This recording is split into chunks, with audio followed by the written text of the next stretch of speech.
საბჭოთა ოკუპაციიდან 104 წელი გავიდა. ადმინისტრაციულ შენობებზე სახელმწიფო დროშები დაუშვეს.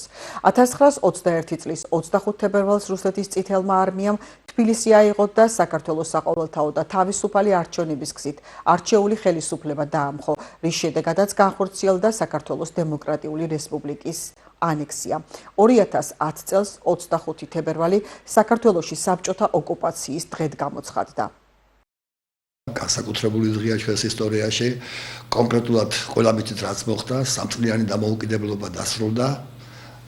მოხდა ქვეყნის გასაბჭოება, ძალით შეყვანა საბჭოთა სახელმწიფოს შემადგენლობაში, მთავრობა დატოვა ქვეყანა, გაიქცა. ეს ისი არის დაახლოებით ეს ყველაფერი იცი გადამული ერთი მეორეზე, რომ აი აქ შეიძლება სხვა რამეს მივუმატოთ. რამ განაპირობა ეს ყველაფერი? თავისთავად ცხადია, ქვეყნის ისტორია შეიცვალა.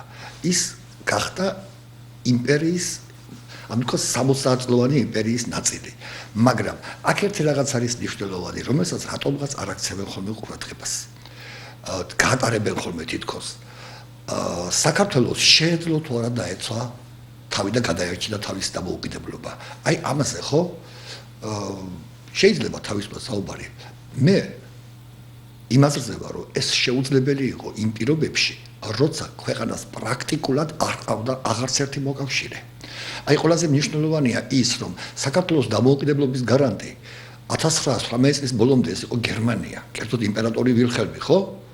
მაგრამ გერმანია დამარცხდა პირველ მსოფლიო ომში, ვიცით ეს? ხო, ამის შემდეგ აქ ინგლისელები შემოვიდნენ. აი რა მოხდა თებერვლის თვემდე გასაბჭოებამდე? ინგლისელებმა დატოვეს საქართველო, ხო? გაიყარეს საკონსულოც.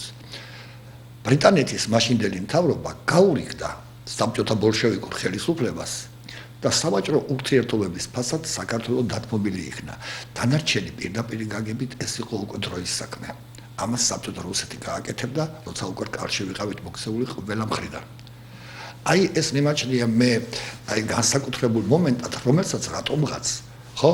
ესე აუვლიან ხოლმე გვერდს, რომ ეს ჩაიდინა დანაშაული კონკრეტულმა სახელმწიფომ, მაგრამ სხვა სახელმწიფოს ხელი ამაში თითქოს არ ჩანს, არადა ჩანს.